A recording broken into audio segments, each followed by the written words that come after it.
नमस्कार दोस्तों, बहुत बहुत स्वागत है आप सबका मेरे YouTube channel best crime stories Hindi में। Nadia Malik missing case America में गायब हुई एक लड़की की दिल दहला देने वाली कहानी आज हम आपको बताने जा रहे हैं। सच्ची कहानी जिसमें 22 साल की एक मासूम लड़की का मर्डर होता है, मगर इस केस में ना तो कोई खूनी है, ना कोई सबूत है, ना कोई मोटिव है और ना ही कोई गवाह है। अब आप सोच रहे होंगे कि ऐसा कैसे हो सकता है कि एक कत्ल भी हो और उसका कोई कातिल भी ना हो। मगर इस केस में कुछ ऐसा ही है। पूरी कहानी भी आप जब पूरी कहानी आप भी जानेंगे तो हैरान रह जाएंगे। दुनिया इस केस को नादिया मलिक मिसिंग केस के नाम से जानती है। तो क्या है नादिया मलिक मिसिंग केस की पूरी कहानी, चलिए जानते हैं। सब कुछ डिटेल में जानेंगे, मगर इससे पहले आप सबसे अनुरोध है कि अगर अभी तक आपने हमारे चैनल को सब्सक्राइब नहीं किया है तो चैनल को सब्सक्राइब कर लीजिए, जिससे कि आपको ऐसे ही ताजो तरीन और इंटरेस्टिंग कहानियां सुनने को मिलती रहे। ये कहानी भारतीय मूल की लड़की नादिया मलिक की है। नादिया अपने परिवार वालों के साथ अमेरिका के पेंसिल्वेनिया स्टेट के फिलडेल्फिया नाम की जगह पर रहती थी। नादिया बचपन से ही पढ़ाई में काफी तेज थी। पढ़ाई के दौरान ही जब नादिया की उम्र यही कोई 15-16 साल रही होगी, तभी उसकी मुलाकात भारतीय मूल के ही भूपेंद्र गगन सिंह नाम के लड़के से होती है। भूपेंद्र भी उन दिनों फिलडेल्फिया में ही रहा करता था। भूपेंद्र से मुलाकात के बाद ही नादिया की जिंदगी नई करवट लेनी शुरू कर देती है। पहले वो ज्यादातर पढ़ाई में ध्यान लगाती थी और अपने आप में ही रहना पसंद करती थी, मगर भूपेंद्र से मिलने के बाद वो भूपेंद्र के लिए पागल सी होने लगी थी। बाली उम्र का प्यार ही ऐसा होता है। नादिया आखिर करती भी तो क्या करती। अब वो दिन रात भूपेंद्र से ही बात किया करती थी। अगर वो किसी और से बात भी करती तो अक्सर भूपेंद्र का ही जिक्र किया करती थी। इतना ही नहीं, जब भी मौका मिलता था परिवार वालों की मर्जी के खिलाफ जाते हुए वो भूपेंद्र से मिला करती थी। इन सब के चक्कर में नादिया की पढ़ाई काफी पीछे छूटने लगी थी। प्यार के आगे उसे कुछ भी दिखाई नहीं दे रहा था। नादिया की जिंदगी में अचानक से आई इस बदलाव से नादिया के घर वाले काफी परेशान होते हैं और वो नादिया को समझाने की काफी कोशिश करते हैं, मगर नादिया को भूपेंद्र के अलावा ना कुछ दिखाई देता था और ना ही भूपेंद्र की बातों के अलावा उसे किसी और की बात सुनाई देती थी। भूपेंद्र के प्यार में वो लगभग अंधी हो चुकी थी। नादिया मलिक उसके प्यार में इतनी ज्यादा खो जाती है कि जब परिवार वाले उसे एक दिन समझाने की कोशिश करते हैं तो नादिया परिवार वालों से ही अपने सारे रिश्ते खत्म करके भूपेंद्र के पास रहने चली जाती है। नादिया और भूपेंद्र शादी तो नहीं करते हैं, पर साथ रहने लगते हैं, जिसे कि हम लिव इन रिलेशनशिप नाम देते हैं। इसी दौरान नादिया एक बेटे को भी जन्म देती है। नादिया अब अपने परिवार वालों को लगभग भुलाकर अपने ही बॉयफ्रेंड भूपेंद्र तथा बेटे के साथ जिंदगी बिताने लगी थी। सब कुछ ठीक चल रहा था। नादिया का पढ़ाई से लगभग रिश्ता खत्म हो गया था। बीतते समय के साथ नादिया का परिवार और भी बढ़ता है और साल 2012 तक नादिया 3 बच्चों की मां बन जाती है। सब अच्छा चल रहा था कि 2012 में 28 फरवरी को नादिया के साथ एक बड़ी ही दुखद घटना घटती है। नादिया और भूपेंद्र एक दिन अपनी 3 महीने की बेटी अलीना सिंह के साथ अपनी कार से कहीं घूमने जाते हैं। अभी ये लोग मार्केट में ही थे, तभी अचानक से नादिया की बेटी को सांस लेने में तकलीफ होने लगती है। बच्ची की इस हालत को देखते हुए नादिया और भूपेंद्र उसे संभालने की कोशिश करते हैं, मगर उस बच्ची की स्थिति में कोई सुधार नहीं आता है। नादिया अपनी बेटी की हालत को देखकर बहुत परेशान हो जाती है, मगर यहीं पर भूपेंद्र एक ऐसा कदम उठाता है जिसकी उम्मीद नादिया ने कभी नहीं की थी। दरअसल मरती हुई बेटी को उसी हालत में छोड़कर भूपेंद्र वहां से यह कहते हुए भाग जाता है कि तुम ही इसे संभालो और तुम ही पुलिस की मदद के लिए फोन करो। मैं कुछ नहीं जानता। नादिया अभी कुछ कर पाती और समझ पाती उससे पहले ही वो मासूम सी बच्ची बिल्कुल शांत पड़ जाती है। नादिया के बुलाने पर थोड़ी देर में पुलिस और मेडिकल टीम की मदद के लिए आ जाती है, मगर तब तक नादिया की बेटी इस दुनिया से जा चुकी होती है।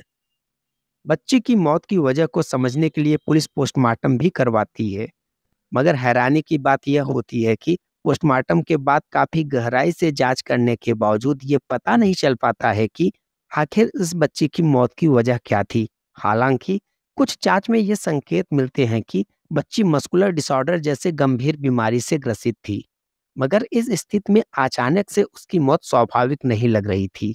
वैसे भी जब बच्ची का दम घुटने लगा था, तो वहां से उसके पिता भूपेंद्र सिंह भाग निकला था। इसलिए पुलिस को शक होता है कि शायद भूपेंद्र ने ही तो इस बच्ची के साथ कुछ गलत नहीं किया है। इसलिए पुलिस मर्डर के एंगल से भी जांच करती है, मगर पुलिस को कोई सबूत नहीं मिलता है।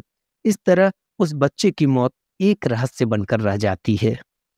इस घटना के बाद एक बार फिर से नादिया के परिवार वाले नादिया से संपर्क करते हैं और उसे समझाते हैं कि भूपेंद्र अच्छा लड़का नहीं है, तुम उसे छोड़कर वापस हम लोगों के पास आ जाओ। मगर नादिया कुछ भी सुनने को तैयार नहीं होती है और वो भूपेंद्र के साथ ही रहती है। नादिया भले ही परिवार वालों के साथ नहीं जाती है, मगर बेटी की मौत के बाद भूपेंद्र के साथ उसके रिश्ते पहले जैसे नहीं रह जाते हैं। अब इन दोनों में अक्सर लड़ाई होती थी। छोटी छोटी बात पर दोनों काफी लड़ते थे।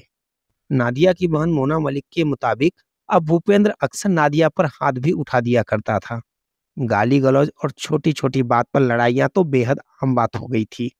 कुछ समय तक तो नादिया ये सब झेलती रही, मगर अब चीजें उसके भी बर्दाश्त के बाहर होने लगती हैं और वो भूपेंद्र को छोड़ने का मन बनाने लगती है। इसीलिए वो अब अपनी खुशी और किसी में ढूंढना शुरू कर देती है और इसी सिलसिले में उसकी मुलाकात थॉमस सिंह नाम के एक व्यक्ति से होती है। थॉमस सिंह यूएस आर्मी में कुछ साल तक अपनी सेवाएं देने के बाद वापस आया था और फिलहाल इंजीनियरिंग कर रहा था। धीरे धीरे नादिया थॉमस सिंह के करीब आने लगती है। थॉमस भी नादिया को पसंद करना शुरू कर देता है और नादिया से कहता है कि जितनी जल्दी हो तुम भूपेंद्र का साथ छोड़कर वापस आ जाओ। नादिया भी भूपेंद्र को जल्द से जल्द छोड़ना चाहती थी, मगर भूपेंद्र नादिया को छोड़ने के लिए तैयार नहीं होता है। इसी खींचतान के बीच कुछ और महीने बीत जाते हैं।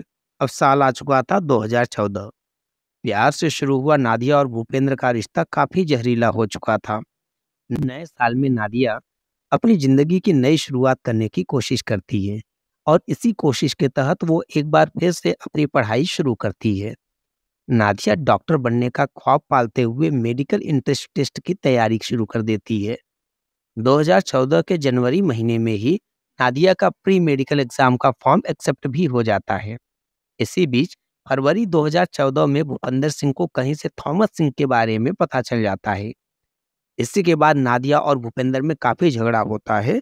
इसी झगड़े के दौरान भूपेंद्र सिंह नादिया को बुरी तरीके से पीटता है। इस मारपीट से नादिया इतनी ज्यादा टूट जाती है कि फाइनली वो भूपेंद्र सिंह को हमेशा के लिए छोड़ने का प्लान बना लेती है। मगर भूपेंद्र किसी भी कीमत पर नादिया को छोड़ने के लिए तैयार नहीं होता है।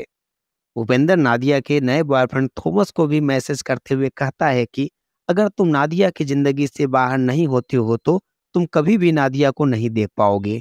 इसका अंजाम बहुत बुरा होगा। जब नादिया बिल्कुल बेबस हो जाती है और भूपेंद्र की कैद से नहीं निकल पाती है, तो वो अपने भाई खालिद मलिक को फोन करती है और उससे मदद की गुहार लगाती है। बहन की हालत को देखते हुए खालिद 9 फरवरी 2014 को भूपेंद्र सिंह को फोन करता है और उससे नादिया को छोड़ने के लिए कहता है। इस बात पर फोन पर ही खालिद और भूपेंद्र की काफी बहस हो जाती है। इसी बीच फोन पर ही बैकग्राउंड में नादिया की आवाज सुनाई देती है, जो रोते हुए कह रही थी कि ये मुझे घर के बाहर भी नहीं जाने दे रहे हैं, इन्होंने मुझे कैद कर लिया है, मुझे बचाओ, मुझे बचाओ। नादिया की आवाज सुनकर खालिद कुछ कह पाता इससे पहले ही फोन कट जाता है। फोन कटने के बाद खालिद कई बार भूपेंद्र के नंबर पर फोन करता है, मगर बात नहीं हो पाती है। फोन कटने के बाद खालिद कई बार भूपेंद्र के नंबर पर फोन करता है, मगर बात नहीं हो पाती है। नादिया से भी संपर्क नहीं हो पाता है और न कोई बात हो पाती है। इसी के बाद कुछ अनहोनी की आशंकाओं के साथ तुरंत खालिद पुलिस को फोन करते हुए घटना की जानकारी देता है। खालिद के फोन के तुरंत बाद पुलिस की एक टीम भूपेंद्र के घर पर जाती है, मगर वहां ना तो भूपेंद्र मिलता है और ना ही नादिया।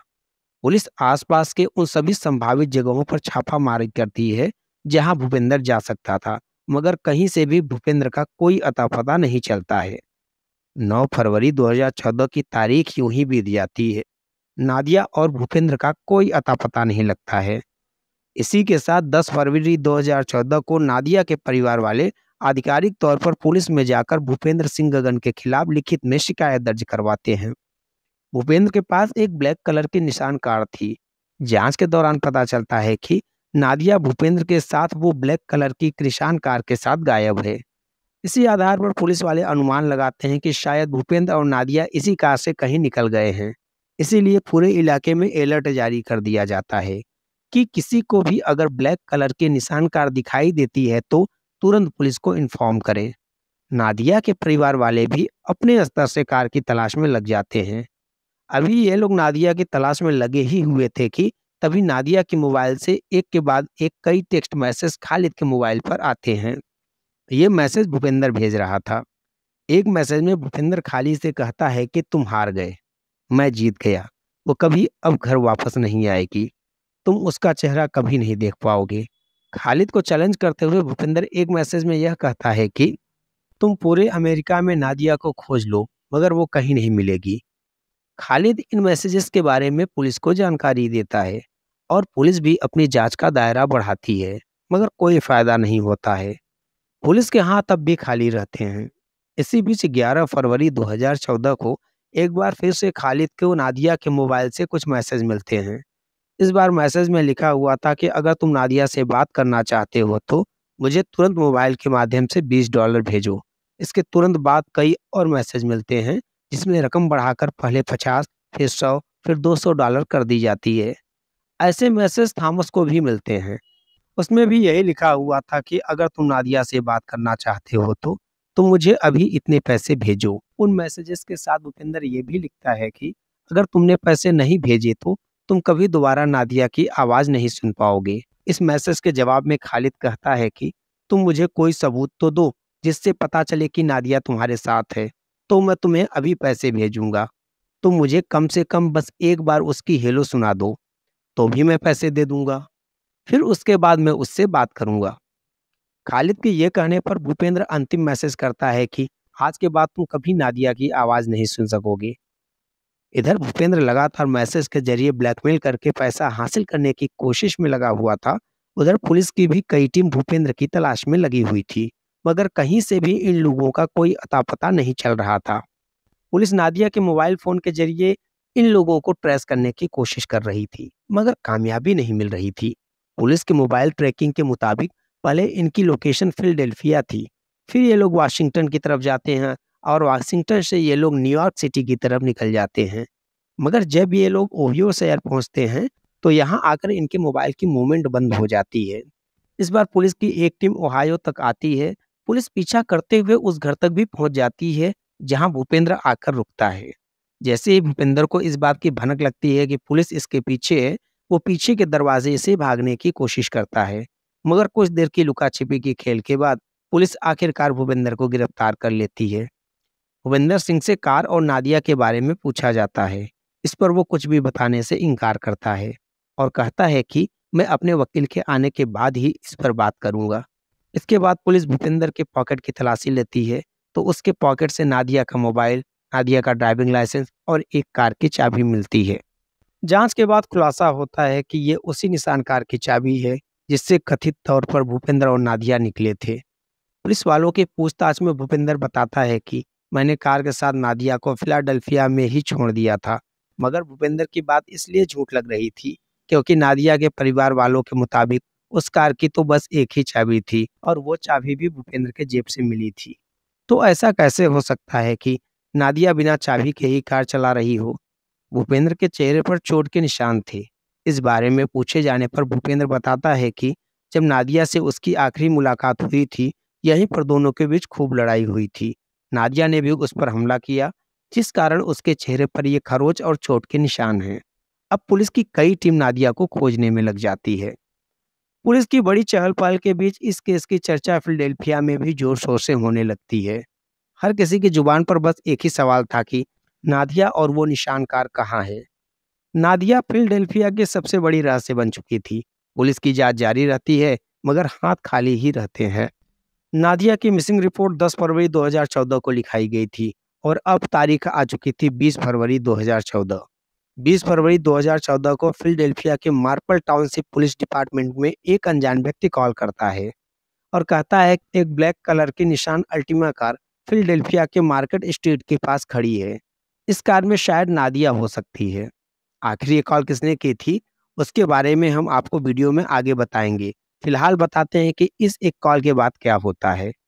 पुलिस की एक टीम भागते हुए उस जगह पर जाती है तो वहां सच में एक ब्लैक कलर की निशान कार अल्टीमा खड़ी थी। कार पूरी तरीके से बर्फ से ढकी हुई थी। हैरानी की बात तो ये थी कि उस कार पर 8 पार्किंग टिकट्स लगे हुए थे। मतलब इस जगह पर कार को खड़ी करने से पहले कई दूसरी जगह इलीगल तरीके से इसे पार्क किया गया था। इस कारण पुलिस ने उस पार्किंग टिकट्स भी इस कारण पुलिस ने उस पर पार्किंग टिकट्स भी लगाए थे। मगर पहले किसी को उस कार के अंदर लाश नहीं दिखाई दी थी। कार के अंदर पुराने कपड़ों के ढेर थे। इसके अलावा काफी सामान बिखरा पड़ा था। पहले तो पुलिस को कुछ भी नजर नहीं आता है, मगर जब उन कपड़ों के ढेर को हटाया जाता है तो उन कपड़ों के ढेर के नीचे नादिया की लाश पड़ी हुई मिलती है। जिस नादिया की तलाश पिछले 10 महीनों से हो रही थी, वो अब पुलिस को कार के अंदर कपड़ों के ढेर के नीचे मरी हुई मिलती है। मृत्यु के समय नादिया की उम्र सिर्फ 22 साल थी। लाश मिलते ही पुलिस उसे पोस्टमार्टम के लिए भेज देती है। नादिया का पोस्टमार्टम करने वाले डॉक्टर की टीम की ओर से 21 फरवरी 2014 को एक प्रेस कॉन्फ्रेंस किया जाता है। उसमें कहा जाता है कि नादिया के शरीर पर किसी भी तरह के फिजिकल ट्रॉमा के निशान नहीं थे। पोस्टमार्टम के दौरान भी मौत की वजह और मृत्यु के तरीकों से संबंधित कुछ भी नहीं पता चल पाता है। मृत्यु के कारणों तथा तरीकों को समझने के लिए सैंपल्स फॉरेंसिक लैब को भेज दिए जाते हैं, क्योंकि शुरुआती रिपोर्ट में भी कुछ पता नहीं चल पाया था। इसलिए भूपेंद्र को गिरफ्तार नहीं किया जाता है। फिर भी पुलिस उसे शहर में ही रहने को कहती है और उस पर नजर रखी जाने लगती है। मगर अप्रैल 2014 में भूपेंद्र पुलिस के नियमों को तोड़ते हुए कहीं चला जाता है। इसी के बाद उसे गिरफ्तार करते हुए पुलिस जेल में डाल देती है। हालांकि कुछ महीने बाद भूपेंद्र को कोर्ट से बेल मिल जाती है और वह फिर से आज़ाद हो जाता है। उम्मीद की जा रही थी कि महीने 2 महीने में फॉरेंसिक लैब से नतीजा आ जाएगा, मगर वहां से 8 महीने बाद रिपोर्ट आती है। अक्टूबर महीने में रिपोर्ट आती है। उम्मीद की जा रही थी कि इस रिपोर्ट में कुछ ऐसा होगा जिसके आधार पर नादिया के बॉयफ्रेंड भूपेंद्र सिंह पर हत्या का मुकदमा दर्ज किया जा सकेगा। मगर हर कोई उस वक्त शॉक्ड रह जाता है जब फॉरेंसिक रिपोर्ट में भी यही कहा जाता है कि काफी मेहनत और कई दौर के जांच के बावजूद डॉक्टर की टीम मौत के कारणों का पता नहीं लगा पाई है। इतना ही नहीं, मौत किस तरीके से हुई उस बारे में महीनों तक जांच चलती रहती है, मगर पुलिस के हाथ कोई जानकारी नहीं लगती है। हालांकि डिटेक्टिव अपनी पूरी जांच के बाद सरकमटेंशियल एविडेंस के आधार पर भूपेंद्र सिंह पर ही नादिया को जहर देकर हत्या का शक जताते हैं, मगर उनके पास कोई सबूत नहीं था। इसलिए पुलिस भूपेंद्र पर कोई मामला दर्ज नहीं कर पाती है। काफी कोशिशों के बाद भी जब पुलिस को भूपेंद्र के खिलाफ कोई भी सबूत नहीं मिलता है, तो फाइनली पुलिस कोर्ट में नादिया की हत्या को रहस्यमय मौत बताते हुए क्लोज करने की रिपोर्ट लगा देती है। अंततः कुछ महीने बाद यह केस बंद हो जाता है और भूपेंद्र आजाद अपनी जिंदगी जीता है। 22 साल की नादिया अपने 2 छोटे बच्चों को छोड़कर मर गई, मगर उसे किसी ने नहीं मारा। पुलिस द्वारा केस बंद किए जाने के बाद नादिया के परिवार वाले अपने स्तर से इस केस की जांच करवाने की कोशिश करते हैं, मगर हाथ कुछ भी नहीं आता है। प्राइवेट डिटेक्टिव अपनी जांच में कुछ सबूत इकट्ठा करते हैं। उसके आधार पर नादिया के परिवार वाले फिर से पुलिस द्वारा केस बंद किए जाने के बाद नादिया के परिवार वाले अपने स्तर से इस केस की जांच करवाने के लिए कुछ प्राइवेट डिटेक्टिव को भी हायर करते हैं। प्राइवेट डिटेक्टिव अपनी जांच में कुछ सबूत इकट्ठा करते हैं। उसके आधार पर नादिया के परिवार वाले फिर से पुलिस द्वारा इस केस को खोलने की अपील करते हैं, मगर प्राइवेट डिटेक्टिव द्वारा कलेक्ट किए गए एविडेंस की जांच के बाद पुलिस ये कहते हुए इस केस को दोबारा जांच करने से इनकार कर देती है कि उन सबूतों में कोई दम नहीं है। 2015 में नादिया का भाई खालिद मलिक नादिया की मौत से संबंधित जानकारी देने वाले व्यक्ति को पहले 50,000 फिर $1,00,000 का इनाम देने का ऐलान करता है। महीनों बीत जाते हैं, मगर एक भी काम की जानकारी कहीं से भी नहीं मिल पाती है। वैसे प्राइवेट डिटेक्टिव ने जो सबूत इकट्ठा किए थे, उसके आधार पर नादिया के परिवार वालों ने दावा किया था कि नादिया को दाहिने हाथ में जहरीला इंजेक्शन भी लगाया गया था। इसी वजह से उसकी मौत हुई और ये इंजेक्शन किसी और ने नहीं बल्कि भूपेंद्र ने लगाया था। नादिया के परिवार वालों के मुताबिक भूपेंद्र ने पहले नादिया के हाथ में जहरीला इंजेक्शन दिया और फिर कार को बंद करके सभी सबूत मिटाने के बाद नादिया को अंदर ही छोड़कर भाग गया था। कुछ लोग कहते हैं कि शायद नादिया ने खुद ही आत्महत्या की हो, मगर इस बात में कोई दम नजर नहीं आता है, क्योंकि आत्महत्या की पुष्टि करने वाले एक भी सबूत नहीं मिलते हैं।